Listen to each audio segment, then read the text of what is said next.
O que é o Shemitah? Assim como o sábado está para a semana, o Shemitah está para os anos.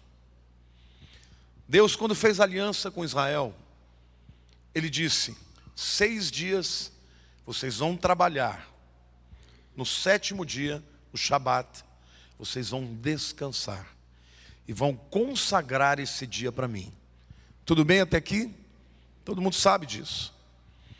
Mas além disso, Deus disse mais. Ele disse: da mesma maneira vocês vão trabalhar 6 anos a terra, plantar, semear, colher, adubar, vender o produto da terra. Mas o 7º ano é ano de Shemitah, é ano de remissão. Diga Shemitah, significa remissão. Neste ano, Deus diz: ninguém planta e ninguém colhe. O que crescer na terra vai ser destinado aos pobres. E Deus diz mais: no último dia do ano do Shemitah, que era o dia 29 do mês Elul, Deus diz que todas as dívidas seriam perdoadas. Se alguém tivesse dívidas, seriam perdoadas. Olhe para o irmão do teu lado e diga assim: eu preciso de um ano desse.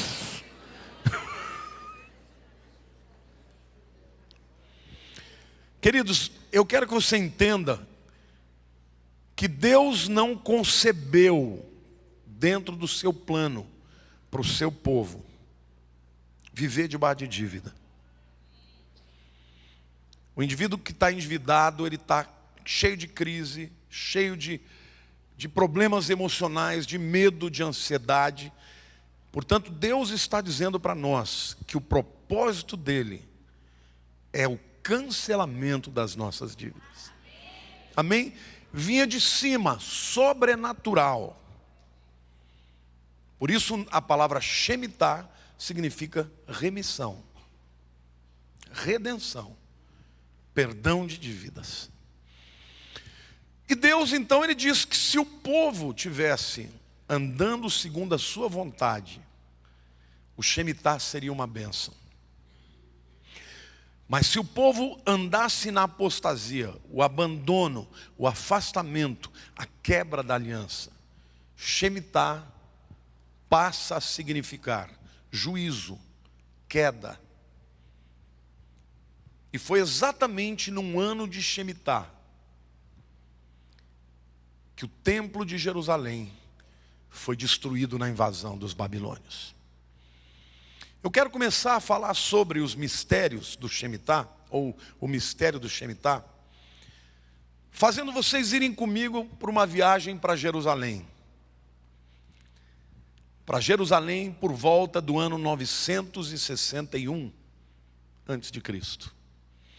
Era um dia especial. Milhares e milhares de pessoas vieram de todos os estados, do norte, do sul, do leste e oeste, na cidade de Jerusalém. Todo mundo estava vestido com a melhor roupa. Pairava no ar uma alegria, um orgulho, uma satisfação. E de repente, um homem vestido com roupas reais de ouro, com uma coroa na cabeça, deixa nas suas costas o templo recém-construído. E ele olha para o povo, e antes de dizer qualquer palavra, ele eleva as mãos para os céus e começa a orar ao Deus Todo-Poderoso. Quem era este homem? O filho de Davi, o rei Salomão, a quem Deus escolheu para construir o templo. E neste dia, ele faz uma oração linda de consagração a Deus daquele templo. E aqui nós vamos entender o primeiro mistério, que é o mistério do solo consagrado.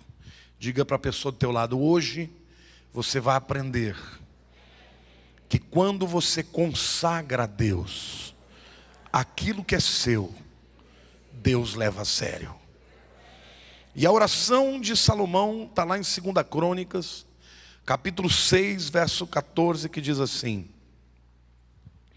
ó Senhor Deus de Israel, não há Deus como tu, nos céus e na terra, como tu que guardas a aliança e a misericórdia a teus servos, que de todo o coração andam diante de ti, que cumpriste para com teu servo Davi, meu pai, o que lhe prometeste. Davi desejou construir um templo a Deus. Deus disse: você não vai construir. Quem vai construir é o teu filho Salomão. E aí então Salomão está ofertando a Deus a sua adoração, por ele ser um Deus tão tremendo, tão misericordioso, tão poderoso para cumprir as suas promessas. E essa oração ela é muito mais longa, e depois você pode ler em casa, mas ele fala de muitas coisas, mas especialmente ele fala que ele está consagrando a sua vida, o seu reino, aquela casa ao Senhor. Isso está dentro de um cortejo de festa, porque naquele dia as milhares, centenas de milhares de pessoas estavam em Jerusalém, porque veio uma procissão cheia de sacerdotes tocando harpas, alaúdes, tamboris, todo tipo de instrumento, porque a arca da aliança estava chegando na sua morada final, que era o Santos dos Santos, no templo de Salomão. Sacerdotes vestidos de vestes santas, um coral extraordinário de levitas, 120 sacerdotes tocando trombetas em uníssono, recebendo a arca da aliança, a presença de Deus. Nesse contexto, Salomão ora ao Senhor. Enquanto ele orava, o fogo do céu desceu e consumiu o holocausto. E a nuvem da glória de Deus, uma nuvem espessa chamada Shekinah, encheu o templo. De tal maneira que os sacerdotes que estavam lá tiveram que sair, porque eles não enxergavam um ao outro. De tão tremenda era a glória de Deus. Deus estava dizendo para Salomão: eu aceitei a tua consagração. Naquela mesma noite, Salomão está dormindo, Deus o visita. E ele aparece a Salomão e diz assim: ouvi a tua oração, e escolhi para mim este lugar para a casa do sacrifício. Se eu cerrar os céus de modo que não haja chuva, ou se ordenar aos gafanhotos que consumam a terra, ou se enviar a peste entre o meu povo, se o meu povo, que se chama pelo meu nome, se humilhar e orar e me buscar, e se converter dos seus maus caminhos, então eu ouvirei dos céus, perdoarei os seus pecados e sararei a sua terra. Estarão abertos os meus olhos e atentos os meus ouvidos à oração que se fizer nesse lugar. Queridos, que palavra tremenda. Deus diz para Salomão: Salomão, você consagrou esse lugar para mim, você fez o melhor para mim. Eu te digo que eu aceito a tua oferta. E eu quero te dizer que, ainda que eu venha derramar muitas vezes peste, seca, se o povo pecar e não houver chuva, se o povo pecar e os gafanhotos vierem, nesse lugar, quando se orar, eu vou ouvir, e eu vou perdoar os pecados, e eu vou sarar essa terra. A primeira verdade que você precisa entender é que quando você consagra a Deus um solo, uma casa, a sua vida, um negócio, no momento que você dá para Deus aquele lugar, fala: Deus, esse lugar é teu, Deus toma posse. E Deus fala assim: a oração que se fizer nesse lugar, eu vou ouvir, amém ou não? Há um mistério por isso, atrás disso. E durante anos, templo de Salomão era uma das 7 maravilhas do mundo. Glorioso. As pessoas vinham de longe. Quando iam chegando em Jerusalém, viam as colunas de fogo dos animais sacrificados, sentiam o cheiro e se alegravam porque estavam seguros. No ano 722, os primeiros terroristas da história, os assírios, que viviam na região da Babilônia, a região dos mesmos terroristas de hoje, vieram contra Judá e contra Jerusalém. As tribos do norte já tinham sido destruídas e levadas. Mas ali, um rei Ezequias clamou ao Senhor, vestiu-se de pano de saco e de cinzas, e clamou ao Senhor sob a sua promessa. E num dia, Deus mandou o anjo do Senhor para destruir 185 mil sírios. Diga para a pessoa do teu lado, isso é uma palavra profética. Se você confiar no Senhor, a tua vitória vai num dia acontecer. Você vai olhar para o lado e os inimigos vão te cercar, mas a vitória do Senhor será acachapante, para que todos saibam que a mão do Senhor operou na tua vida. Amém? Você pode aplaudir se eu creio, eu recebo em nome de Jesus. Mas os anos foram passando, e o povo de Israel entrou num caminho de apostasia, de afastamento do Deus de Israel. E Deus então começa a avisar os profetas de que viria juízo, e que para executar o juízo sobre a nação amada, uma nação seria levantada, a nação da Babilônia, e que viria para executar o juízo. Isaías profetizou, Jeremias profetizou. E quando Jeremias profetizou, os profetas, os falsos profetas, diziam para o rei que ele estava fora da vontade de Deus. E Jeremias foi muito perseguido por profetizar o juízo da Babilônia. E 212 anos depois, no ano 586, um ano do Shemitah, um ano que deveria ser um ano de bênção, de restituição, de perdão de dívidas, se torna o ano do abalo, da queda, do juízo. Israel, que durante 490 anos roubou o ano Shemitah, não cumprindo. Jeremias diz: por causa dos anos roubados, vocês ficarão 70 anos na Babilônia. Com Deus, querido, é tudo preciso. Com Deus não tem acaso. Os judeus, os rabinos dizem que sorte, azar, não é uma palavra kasher. Para Deus não existe isso. Olha para a pessoa do teu lado e diga: não existe acaso para Deus. Diga: Ele controla toda a história com mão poderosa. A sua vida não tem acaso. Eu quero falar de um outro momento de consagração, de uma outra nação, que a exemplo de Israel, nasceu com uma aliança com Deus. Vocês sabem que no ano 1492, o rei Ferdinando da Espanha fez um acordo com o Papa de expulsar todos os judeus da Espanha. Quantos já ouviram falar sobre isso? O ano 1492, mas Deus é Senhor da história. Ele levantou um judeu chamado Cristóvão Colombo, que no mesmo ano recebeu o dinheiro da coroa para fazer as suas expedições. E ele fundou uma nação chamada Estados Unidos da América, que nasceu com um propósito profético: receber o povo de Deus, o povo de Israel. E você não pensa que os Estados Unidos da América foram uma nação próspera até hoje porque eles são bons. Eles foram uma nação abençoada porque eles receberam o povo de Deus, que lá chegou para crescer, para se multiplicar. E Deus, cumprindo a promessa feita a Abraão: abençoarei os que te abençoarem. Glória a Deus, aplauda o Senhor.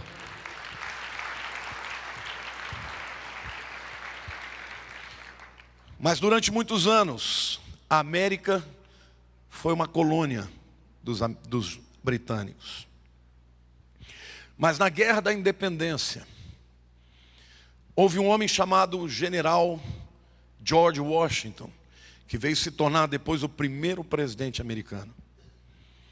O primeiro ato dele como presidente foi na capital americana da época, fazer uma oração de consagração a Deus, semelhante à que fez Salomão.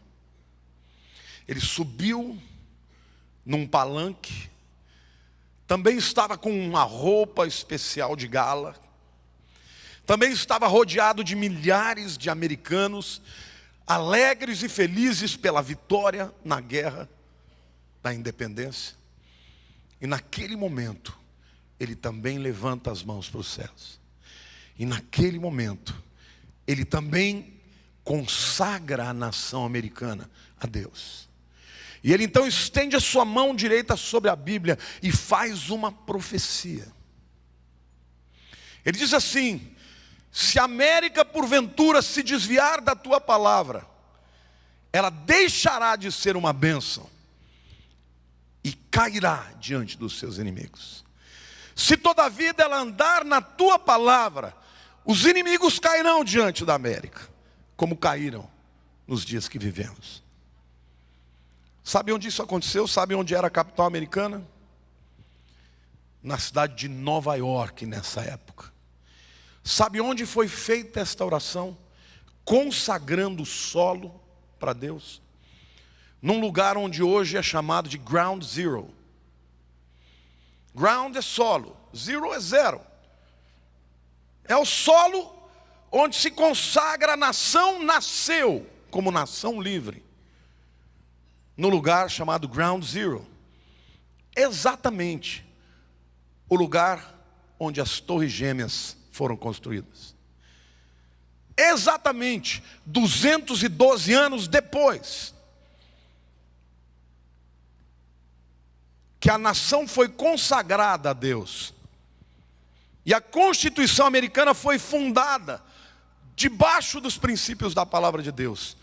212 anos depois, exatamente como o templo de Salomão, as torres gêmeas caíram como sinal do juízo de Deus.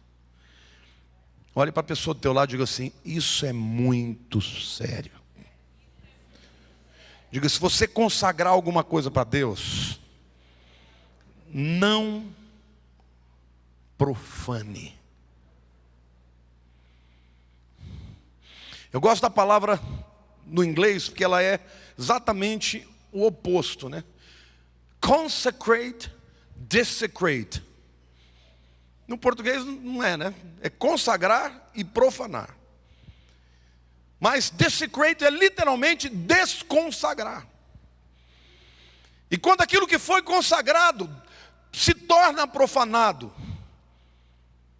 o mesmo Deus que promete abençoar, proteger, prosperar, é o Deus que traz o juízo. Portanto, o 11 de setembro de 2001, o mesmo destino que aconteceu com Israel, aconteceu com os americanos. E assim como em 586 a.C. foi ano de Shemitah, 2001 foi ano de Shemitah. Diga para a pessoa do teu lado: ano de Shemitah é ano em que Deus deseja abençoar, mas é ano que representa abalo para quem está andando em apostasia. Você está entendendo isso, meu irmão? Como vai ser o ano do Shemitah para a tua vida? O primeiro mistério, portanto, é o mistério de um solo consagrado. E hoje nós vamos consagrar a nossa vida, a nossa família, a nossa igreja. Vamos consagrar os nossos negócios, porque Deus está querendo que você entenda que o teu negócio não depende das circunstâncias do mundo. A tua vida profissional depende da tua aliança com Deus verdadeiro, e aquele que fizer essa consagração vai ser abençoado. Então, portanto, o primeiro mistério do solo consagrado. O segundo mistério que eu quero falar é do próprio tempo que nós estamos vivendo.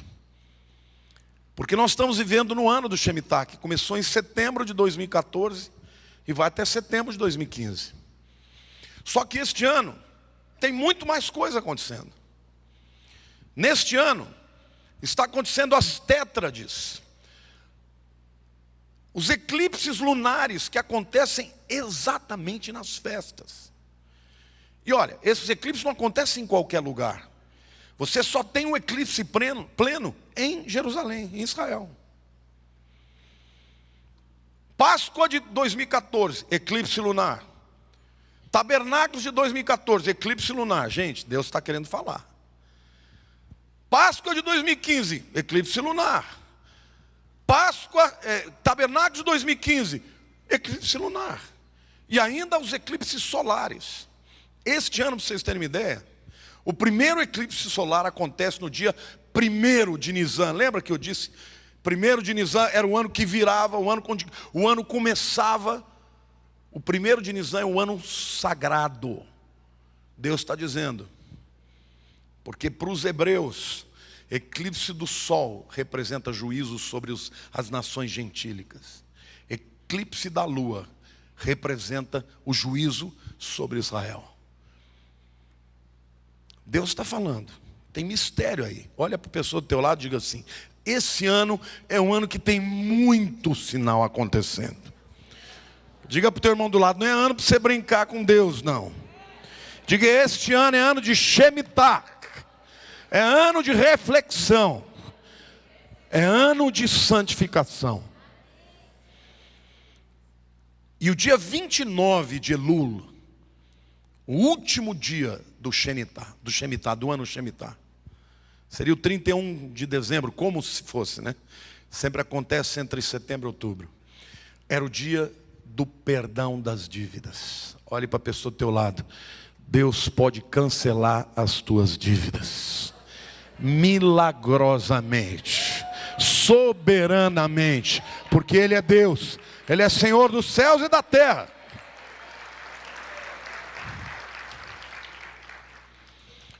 Nos últimos 40 anos nós tivemos 5 grandes colapsos. Domingo passado eu falei sobre 7. Mas hoje eu quero falar de 5 especialmente, porque eu não vou entrar na questão econômica. Mas os colapsos que aconteceram foram no ano 73, 80, 87, 2000 e 2007. Houve outros colapsos. No ano de 94, por exemplo, teve a quebradeira do México, que teve algumas circunstâncias como consequências para nós, inclusive brasileiros. Mas esses 5 são os majors, os maiores, os mais importantes dos últimos 40 anos. Todos eles aconteceram dentro de um ciclo de 7 anos. 73, 80, 80, 87, 2000 a 2007. São colapsos que começavam no ano e ia até o ano próximo. Lembra que eu falei em 2000, começou o colapso, mas culminou com as Torres Gêmeas em 2001.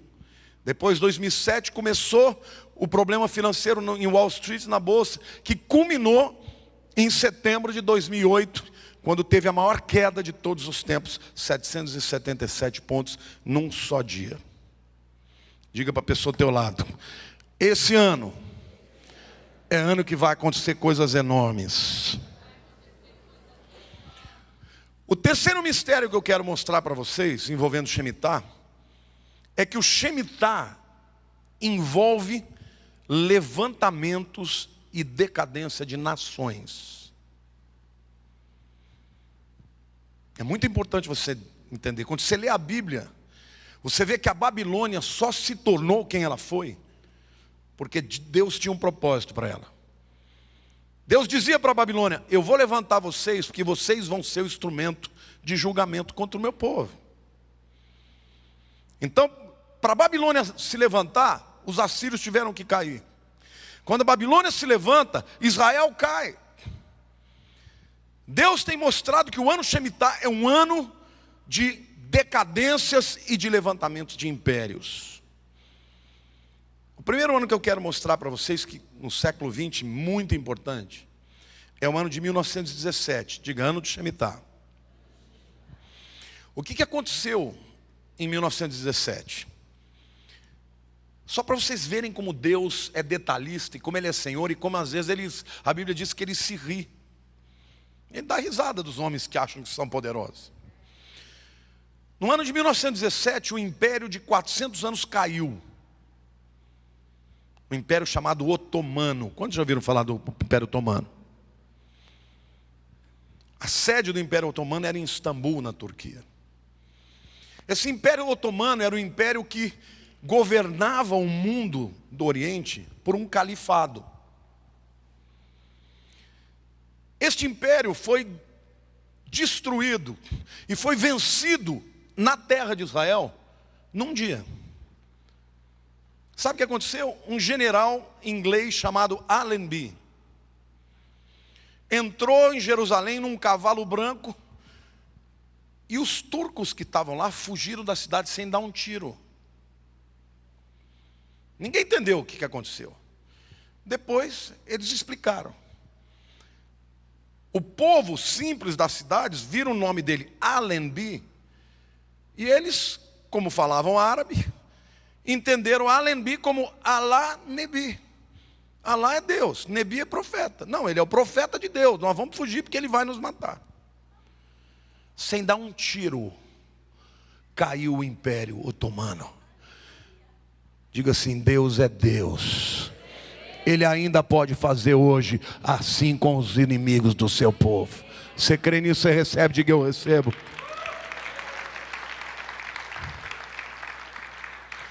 Pois é, os ingleses que ali entraram, no ano do Shemitah, foram levantados como um império, que governava, que tinha um poder sobre a terra da Palestina, da terra de Israel.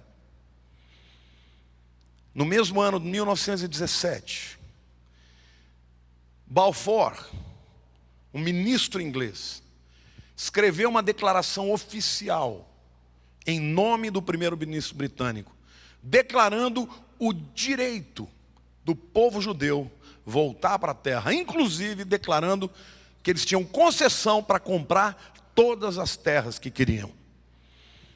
Num dia, caiu o Império Otomano. Num dia, uma declaração oficial do império que assumia a Palestina, dizendo, Israel tem direito de voltar para a sua terra. Diga para a pessoa do teu lado, Deus pode te levantar num dia. Amém ou não? Glória a Deus. Se Deus faz isso, com impérios não pode fazer com uma vida. Nós vamos avançar um pouco para frente no ano 1938. Diga para a pessoa do teu lado, ano de Shemitah. Neste ano, um império terrível, o pior de todos, eu creio depois do Império Romano, se levantou. O Império Alemão do Terceiro Reich. No ano de 38, ano do Shemitah, Hitler, o chanceler alemão, anexa a Áustria e começa ali a sua ascensão. No ano seguinte, em 39, ele invade a Polônia e ali inicia a Segunda Grande Guerra Mundial. Hitler dizia que ele teria com o seu Terceiro Reich um governo de 1000 anos de poder. Mas isso é o que ele achava. E em 7 anos ele fez barbaridades. Eu assisti um filme com a Lilian ontem, que todo mundo tem que ver, é um ato de liberdade. Um filme verídico que conta a história da resistência de uma família de judeus que foi juntando na floresta, na Bielorrússia, enfrentando frio e todo tipo de inverno, e Deus os sustentou contra esse império do anticristo, império de Hitler. 7 anos durou esse império. No ano de 1945, diga assim, ano Shemitah, Hitler se suicida. Os Estados Unidos se levantam como nação mais poderosa do mundo. Aliás, em 1917, caiu também o império dos czares. A revolução bolchevique aconteceu. Em 1945, caiu o império do Hitler. Se levantaram os americanos e os russos. O mundo agora tinha uma nova ordem. E agora, os americanos se tornaram a primeira nação do mundo. O dólar se tornou a moeda basilar de todo tipo de negociação. Sempre no ano do Shemitah. Diga para a pessoa, você do teu lado, você está vivendo o ano do Shemitah. Vocês acham que Deus dá ponto sem nó? Você acha que existe acaso para Deus? Queridos, em 1945, depois da vitória, depois de determinada guerra, o fim da guerra, todos os aliados se reuniram em Berlim. E eles fizeram uma procissão com todos os exércitos, americanos, franceses, ingleses, italianos perderam. Quem mais que estava lá nos aliados? Os soviéticos desfilaram em Berlim, no dia 7 de setembro de 1945. Sabe que dia é esse? 29 de Elul. Diante do mundo, Deus estava rindo e dizendo, eu sou o Senhor da história. Glória a Deus. E foi por causa dessa barbárie que o mundo decidiu que Israel tinha direito de se tornar um Estado. E depois, em 1948, nasceu o Estado judeu, por causa de movimentações que o Deus soberano faz, no ano que Ele quer, no dia que Ele quer. Olhe para a pessoa do teu lado, você está vivendo o ano de Shemitah. Diga, alguma coisa extraordinária vai acontecer nesse ano. Amém ou não? Foi em 1945 que os americanos se tornaram a primeira nação do mundo. A Europa toda estava destruída. Os britânicos, os alemães, os franceses, todos eles estavam reconstruindo. E nessa época se levanta o Império Americano. Do outro lado, o Império Russo. E eles começaram ali a chamada Guerra Fria, que durante anos fez com que eles tivessem uma corrida armamentística, a ponto de, tanto Estados Unidos como Rússia, ter o poder bélico para destruir a terra 30 vezes cada um. Mas diga assim, Deus continua Senhor da história. A gente vai avançar agora para o ano de 73. O ano de 73 foi um ano em que o mundo foi abalado com a crise do petróleo e com muitas outras crises também. Diga, ano de Shemitah. Mas particularmente uma nação teve um abalo muito negativo, os americanos. O que aconteceu nesse período? Tiveram a primeira derrota numa guerra. Nação poderosíssima perdeu para uma nação desse tamanho, o Vietnã. Ninguém entende como os Vietcongues botaram a maior nação do mundo para correr. Até hoje, isso é a grande vergonha americana. Será que aconteceu por acaso? Quero dizer para vocês que não, viu, queridos? Porque eu vou contar uma história para vocês. Em 1970 começou uma disputa no âmbito legal entre duas recém-formadas advogadas americanas da Universidade do Texas, uma chamada Linda Coffey e Sarah Weddington. Elas abriram um processo representando uma americana chamada Norma McCorvey, ou Jenny Rowe, que foi o apelido que ela recebeu. McCorvey, na verdade, tinha sido estuprada, estava grávida e estava desejando abortar. E essa foi uma guerra que aconteceu na corte. E ela venceu em primeiro lugar, mas a corte do Texas pediu que fosse para outras instâncias, e essa briga demorou 3 anos para acontecer. Mas no ano de 73, o Superior Tribunal americano declarou que, segundo a emenda número 14 americana, que defende a privacidade e a posse do próprio corpo da pessoa, que ela tinha o direito de fazer o que ela queria. E desde então, a lei do aborto nos Estados Unidos não pôde mais ser derrubada, porque agora ela era embasada na Constituição. E nenhuma lei é maior do que a Constituição. E até hoje há uma briga ideológica extraordinária daqueles que se chamam pro-life contra aqueles que se chamam de pro-choice. Pro-choice são aqueles que são a favor da escolha. Pro-life são aqueles que defendem a vida. Até hoje existe uma briga. Mas desde então, a Constituição americana, que nasceu segundo a Bíblia, estava dando respaldo para que milhões de vidas humanas fossem mortas ainda no ventre. Este foi o primeiro sinal de apostasia. No mesmo ano, houve um abalo econômico nos Estados Unidos. No mesmo ano, eles tiveram a primeira derrota, porque eles que se achavam o máximo, estavam agora vivendo uma experiência de Deus tirar a mão. E quando a bênção de Deus sai, meu querido, o forte cai. Vocês se lembram que quando Deus manda o povo de Israel entrar em Jericó, Jericó era uma cidade fortificada. O povo de Israel que entrou era um povo nômade, ninguém sabia pegar em arma. Eles não eram guerreiros, eles eram escravos. Mas eles entraram e fizeram o que Deus mandou.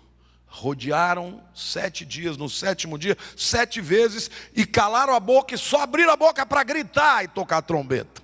E as muralhas caíram e eles venceram milagrosamente. Amém? Mas em seguida, eles acharam que eles eram muito bons. E eles foram enfrentar uma cidadezinha chamada Ai. Pra vocês terem uma ideia, Ai era tão pequenininha, tão insignificante, que eles nem mandaram o exército todo. Tiveram a maior derrota, maior vergonha. Deus quer que você entenda uma coisa, que se Ele estiver com você, nem o inferno vai prevalecer contra a tua vida.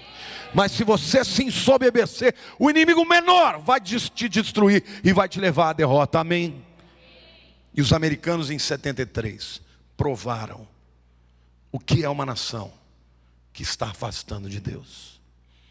Diga para a pessoa ao teu lado: ano do Shemitah. Diga assim: ano que pode ser a bênção, o perdão das dívidas, ou pode ser um ano de abalos e de derrota. Aliás, muitas vezes os abalos acontecem, mas acontecem não para a derrota, acontecem para a glória de Deus. Então, se você está vivendo algum momento difícil nesse ano, Deus está te dizendo que se você o buscar, esse negócio vai terminar com a glória de Deus e com a tua vitória. O quinto mistério que eu quero falar para vocês agora é o mistério das 2 torres. Quando Deus vai destruir o templo de Jerusalém, o primeiro profeta a profetizar foi Isaías. Se vocês terem ideia, Isaías profetizou entre o ano 730 ao ano 700. Os babilônios vieram só em 586 que eles destruíram, ou seja, mais de 200 anos depois. Isaías diz assim no capítulo 9, de 8 a 12. O Senhor enviou uma palavra contra Jacó e ela caiu em Israel. todo o povo saberá. Efraim, quando fala de Efraim, está falando das 10 tribos do norte, tá? E os moradores de Samaria, que em soberba e altivez de coração dizem: os tijolos ruíram por terra, mas tornaremos a edificar com pedras lavradas. Cortaram-se os sicômoros, mas por cedros os substituiremos. Porque o Senhor suscita contra ele os adversários de Rezim e instiga os inimigos. Do oriente vêm os sírios, do ocidente os filisteus, e devoram a Israel a boca escancarada. Com tudo isso não se aparta a sua ira, e a mão dele continua ainda estendida. Deus está dizendo que Israel, neste ponto da história, é uma nação soberba. E a palavra altivez do espírito, Godel, diga Godel, vem de uma palavra gadal, que é grande, engrandecer-se, que também forma a palavra migdal. Migdal é torre. Portanto, torre em Israel, no hebraico, significa construção forte que revela altivez, soberba. Por que Deus destruiu Babel? Porque eles fizeram uma torre revelando o seu poder para chegar aos céus. Quantos de vocês já ouviram falar de Maria Madalena? O que é esse título, Madalena? No hebraico é Miriam, que Maria não existe em hebraico. Maria é um nome grego. É Miriam. Miriam é o nome de Maria. Miriam Migdal. Migdal é de uma cidade chamada Torre. Migdal, por isso Madalena. Então, na verdade, a palavra torre no hebraico, ela está envolta desse princípio de soberba, de altivez. E Deus fala que com esse tipo de coisa, Ele derruba. Só que o povo ali diz o seguinte: vocês vão derrubar? Nós vamos reconstruir. Se o sicômoro cair, a gente planta cedro, que é mais resistente. Isaías está profetizando que o povo, ao invés de se quebrantar, está se ensoberbecendo. E Deus fala: com soberbo eu derrubo. Quantos aqui querem ser abençoados esse ano aqui?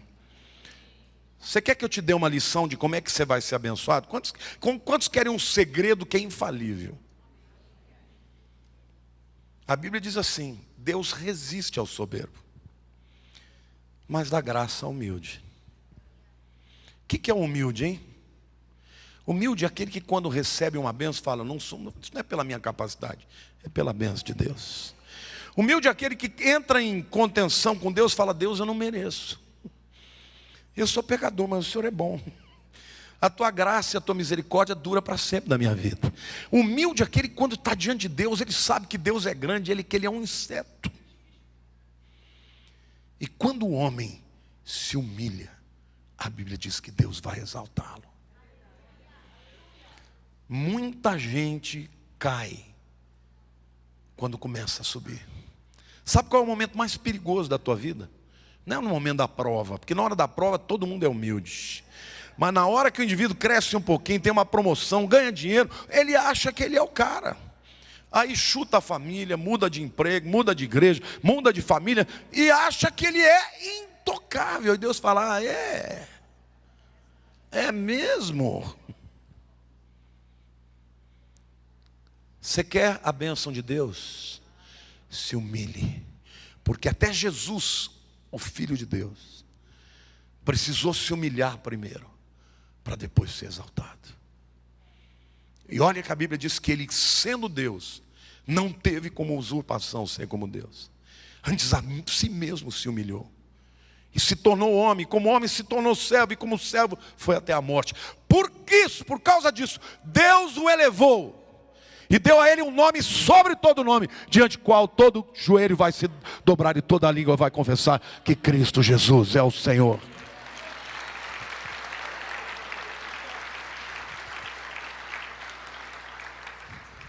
A humildade vale para você como pessoa, como crente, como marido, como pai, como patrão, em qualquer lugar. Porque Deus está olhando. E quando Ele vê um coração quebrantado, Ele diz: eu vou levar essa pessoa a uma posição de honra. Fuja da soberba. O soberbo julga os outros. O soberbo acusa e se considera santo. Quando nós todos, irmãos, nós vamos chegar na presença de Deus por uma única razão. Sabe qual é? A graça e a misericórdia de Jesus. Não tem ninguém aqui que vai chegar lá: eu cheguei aqui porque eu mereci. Não, você chegou lá porque Jesus morreu na cruz por você. Amém ou não? Glória a Deus, aplauda o Senhor, diga: eu creio.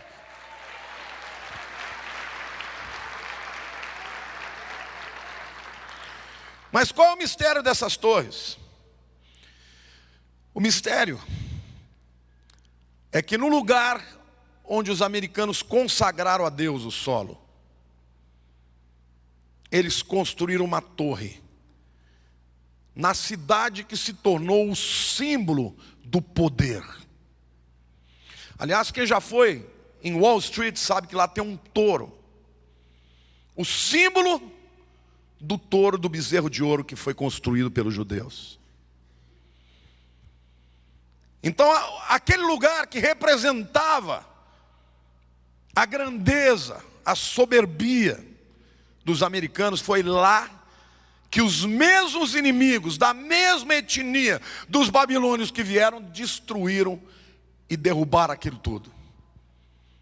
E eu te pergunto: você acha que o povo arrependeu? No dia seguinte, quando eles foram lá no Ground Zero, o prefeito de Nova York, junto com as autoridades, o presidente americano, para vocês saberem, o texto de Isaías diz que se o sicômoro for cortado, eles plantam cedro. Vocês sabiam que naquele lugar tinha uma árvore sicômoro que com a queda das torres foi cortada? E que no lugar dela eles plantaram cedros. E ao invés do presidente americano chegar lá e declarar: Deus, nós pecamos contra ti, a nossa nação tem sido soberba contra ti, sabe o que eles declararam? Nós vamos reconstruir. Derrubar essas torres, nós vamos construir uma mais alta. Torres soberba.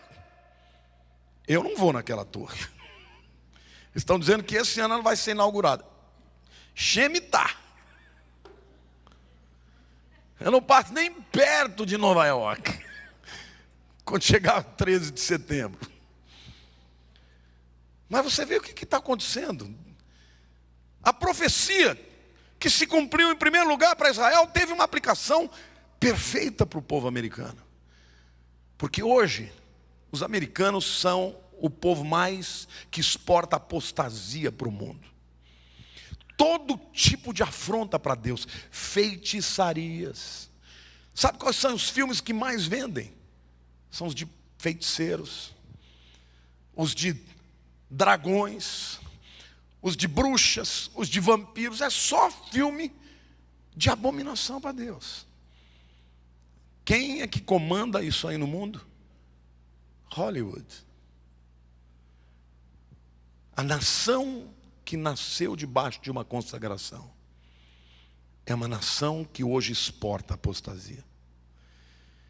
E o coração deles é de engrandecer a si mesmo, como o povo de Israel fez. Sabe por que Deus ainda não soltou uma bomba lá? Que ainda tem muito crente lá orando e buscando a Deus. Mas quando o povo crente que está lá for arrebatado, meu amor, você pode, meu querido, pode saber o que vai acontecer com aquela nação. Não é coisa boa. Olha para a pessoa do teu lado e diga assim: Deus resiste ao soberbo, mas dá graça ao humilde. Mas eu quero falar em último lugar do mistério do super Shemitah, do mega Shemitah. Diga assim: o Shemitah é o 7º ano.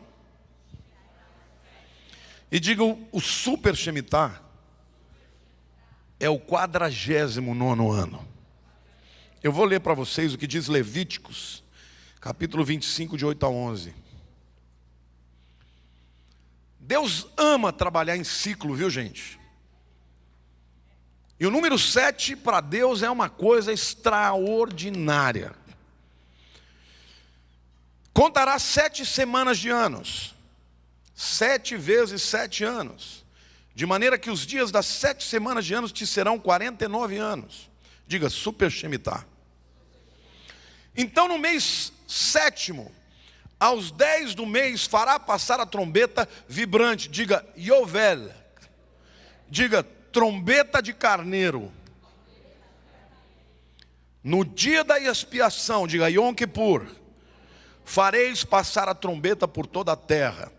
Santificareis o ano 50º e proclamareis liberdade na terra a todos os seus moradores. Ano jubileu, Yovel vos será, e tornareis cada um a sua possessão, e cada um a sua família. O ano 50º vos será jubileu. Não semeareis, nem cegareis o que nele nascer de si mesmo, nem nele colhereis as uvas das vinhas não podadas. No ano do Shemitah, Deus fala, as dívidas serão perdoadas. Mas depois de 7 Shemitahs, 49 anos, o ano seguinte é o jubileu. Você já ouviu falar sobre o jubileu, mas você precisa saber de algumas coisas. O ano do jubileu começa sempre no Yom Kippur. Yom Kippur é o dia da expiação. Nesses 10 primeiros dias, o primeiro dia do mês que se segue ao 29 de Elul é o mês de Tisrei. É o Rosh Hashanah, é o ano novo judeu. É o primeiro dia do ano. Durante 10 dias, até hoje em Israel, eles têm o chamado período de Teshuvah. Já ouviu falar sobre isso? O que é o Teshuvah? É um período de arrependimento. É um período em que as pessoas fazem uma avaliação pessoal. Será que eu estou com raiva de alguém da minha família? Eu vou perdoar. Eu estou com raiva de algum irmão? Eu vou perdoar. As pessoas olham para dentro de si. Porque no 10º dia, o dia da expiação, é dia do perdão. Em que Deus fala, estou cancelando os pecados de todos vocês. O jubileu não só é perdão de dívidas. No jubileu, queridos, todas as pessoas tinham direito de voltar para a posse da sua terra. Quando Josué entrou, as 12 tribos receberam quinhões da terra. Então, por exemplo, a tribo de Judá tinha uma porção da terra, a tribo de Benjamim, a tribo de Efraim, a tribo de Manassés, a tribo de Asher, todas as tribos. Quando o indivíduo pegava o seu pedaço de terra, trabalhava, ele podia ganhar, podia perder. Se ele perdesse, ele vendia aquela terra. Tinha gente que ficava sem nada. Quando chegava o 50º ano, o cabra morreu, mas está lá o descendente dele. A terra volta de novo para a família. Isso na prática significa o quê? Que o fulano que morava lá no fim do mundo, ele volta para a sua terra. Por quê? Porque ele vai tomar posse do que é dele por direito. Por isso jubileu, diga jubileu, ano de restauração, perdão de dívidas, retorno das famílias para a sua terra, porque Deus assim decidiu. Deus precisa de aprovação de homens. Deus não pede licença. Deus manda e acontece. Vocês querem ver? Ano de jubileu não existe se o povo de Israel não estiver na terra. Portanto, desde o ano 70 depois de Cristo não teve mais jubileu. Mas a Bíblia diz que Deus ia trazer o povo de Israel de volta para a terra. E aconteceu algo muito extraordinário, sabe, gente? Porque no ano de 1916, e 17, de setembro a setembro, de 16 até 17, era ano Shemitah. O que se sucedeu ao ano 16 e 17 foi a primeira vez que o povo de Israel teve direito a voltar para a terra. Lembra que eu falei que em novembro de 17, Balfour assinou uma declaração oficial dizendo: o povo de Israel pode voltar para a terra. Diga assim: começou aí o primeiro jubileu. Portanto, no jubileu de 17 para 18, setembro 17 a setembro de 18, o povo de Israel, que estava espalhado pelas nações, começou a voltar e ter direito a comprar terra com escritura lavrada e tudo, porque é ano de jubileu. Diga: Deus não dá ponto sem nó, Deus escreve a história. E para isso ele falou: eu vou fazer aquele fulano inglês nascer numa casa de evangélicos que vai crescer estudando a Bíblia e amando o povo de Israel, e eu vou dar um nome esquisito para ele, Allenby. Porque lá na frente, quando ele tiver que cumprir o propósito da vida dele, sem dar um tiro, ele vai acabar com o Império Otomano e vai ser instrumento meu para que o meu povo volte para a terra. Esse é o Deus que você crê. Olha para a pessoa ao teu lado e diga: esse é o Deus que você crê. Pois é, setembro de 65 a setembro de 66 foi o próximo ano de Shemitah. O primeiro Shemitah de 16 a 17. Se você pegar 1916 e puser 49 anos, vai dar 1965. Diga para a pessoa ao teu lado: setembro de 65 a 66, ano de Shemitah. Diga: depois de 49 anos, o próximo ano é o que mesmo? Jubileu. Portanto, o ano jubileu começou em setembro de 66 e foi até setembro de 67. O que aconteceu nesse ano de 67 mesmo? Você já ouviu falar da Guerra dos 6 Dias? Essa foi uma das guerras mais incríveis do século XX. Para vocês terem uma ideia, de uma hora para outra, os árabes decidiram que eles iam exterminar Israel. A ONU tentando fazer meio de campo: nós não vamos ouvir a ONU, nós vamos acabar com esse povo, nós vamos tirar eles daí, eles não têm direito, nós vamos acabar com eles. O presidente Nasser do Egito mandou um comunicado para as tropas da ONU de paz, porque você sabe que até hoje, quando tem uma região meio complicada, a ONU manda umas tropas de paz para fazer o meio de campo, para não deixar ninguém brigar com ninguém. E ele chegou e falou: olha, é o seguinte, vocês têm uma semana para tirar as tropas de paz da península do Egito, da faixa de Gaza. Quando um presidente dá um aviso dizendo: você saia daí, o que ele está avisando? O que ele está dizendo, irmãos? Vai ter guerra. E a ONU saiu. Nessa época, o primeiro-ministro de Israel ligou para o rei Hussein da Jordânia e falou assim: ó, vai ter guerra, eu quero fazer um pedido encarecido: não entre nessa guerra. Porque o Egito ia entrar, a Síria ia entrar, o Iraque estava financiando. Gente, era muito árabe. 50 milhões de árabes contra 3 milhões de judeus. Isso não existe. Humanamente falando, é zero a chance. Todos os vizinhos eram inimigos. Ou seja, eles iam ter que enfrentar uma guerra vindo de tudo quanto é lado, de norte, sul, de leste e oeste. Israel tenta fazer um acordo de paz, para que pelo menos a Jordânia não entrasse na guerra. Declara assim: quando Deus quer te exaltar, até guerra Ele pode fazer. Porque quando os inimigos se levantam para cair, para que o nome dele seja glorificado.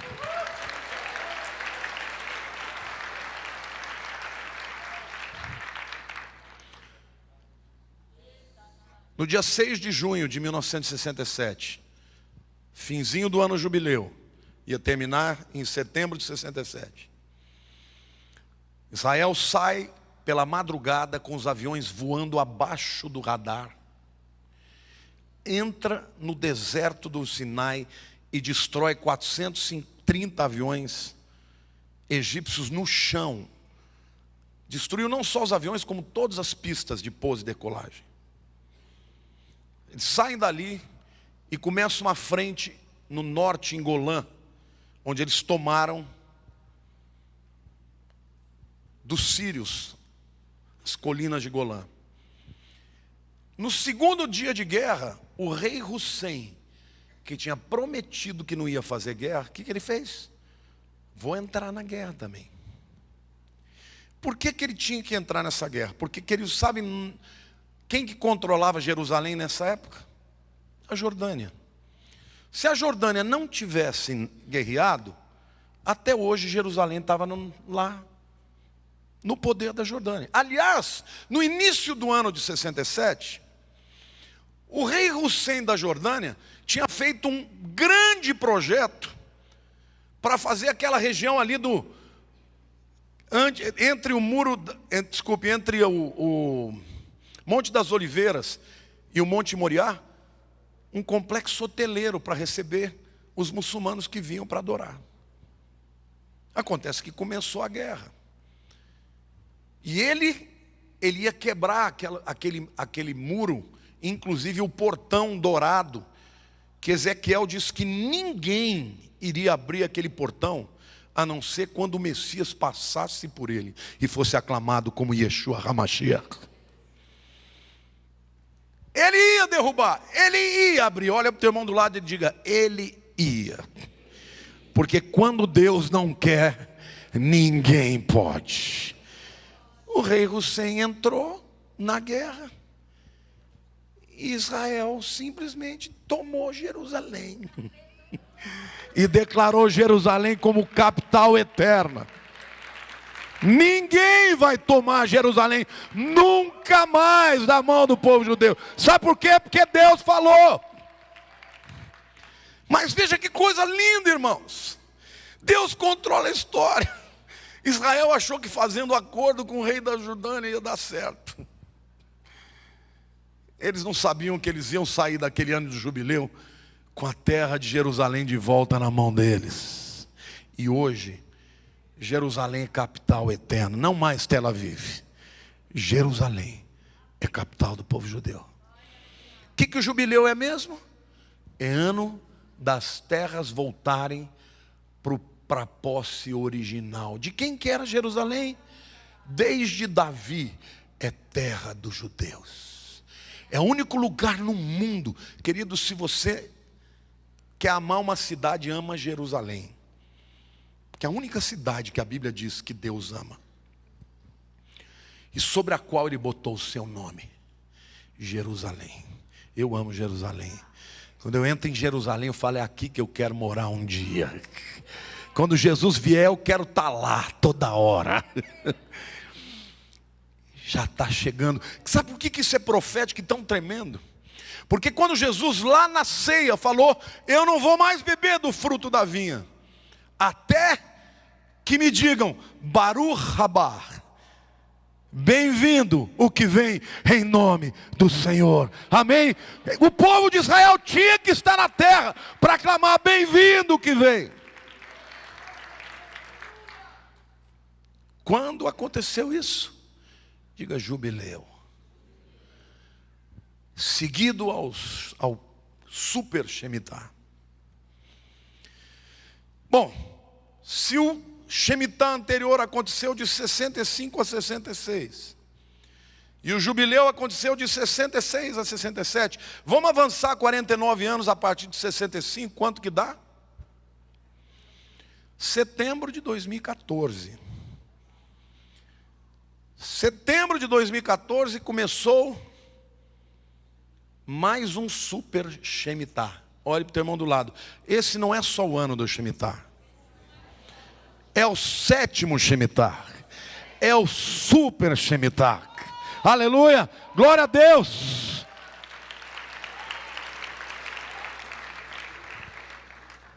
Portanto, o que se segue ao Sumpia Shemitah é o quê? Jubileu. E o jubileu, meu querido, muitos teólogos dizem que Jesus vai voltar num ano jubileu.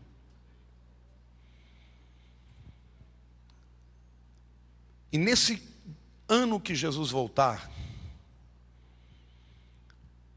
todos nós seremos libertos e voltaremos para a terra a qual pertencemos. E eu creio que na volta de Jesus, a terra que nós pertencemos não faz parte desse mundo. É a terra que Ele tem guardado para nós, lá nos céus. Se Jesus vai voltar esse ano, ninguém vai afirmar categoricamente, porque a gente não pode. Mas que tem muita coisa acontecendo, muito sinal junto. Jesus disse que antes da vinda do Filho do Homem, o sol escureceria e a lua perderia o seu brilho. Vocês sabem quando que vai ter o eclipse solar? Esse ano. Em Jerusalém. 29 de Elul. 13 de setembro. No dia seguinte, 14 de setembro, é Rosh Hashanah. De 13 para 14, no pôr do sol. No 10º dia depois, 23 de setembro, é o Yom Kippur. Se Jesus volta, eu não tenho certeza, mas bem pode acontecer. Se Ele não vier, se não for este ano, em 17, a declaração Balfour deu ao direito para os judeus de voltar para a terra. Em 67, Jerusalém voltou. E agora? O que será que Deus vai fazer? Olhe para a pessoa do teu lado e fala: eu não sei, mas de uma coisa eu sei. Eu creio no ano jubileu. Querido, eu quero profetizar sobre a vida dessa igreja, que o jubileu será um ano de perdão de dívidas, que o jubileu será um ano de libertação de toda escravidão, que o jubileu será um ano de restauração das famílias. O diabo está destruindo os casamentos, e eu quero declarar que Deus quer restaurar aquilo que Satanás botou a sua mão suja. Ele quer restaurar, para que cada um volte para suas famílias, porque é assim que o nome de Deus vai ser glorificado. Quantos querem tomar posse e dizer amém? Este ano, meu querido, portanto, é ano de buscarmos a presença de Deus.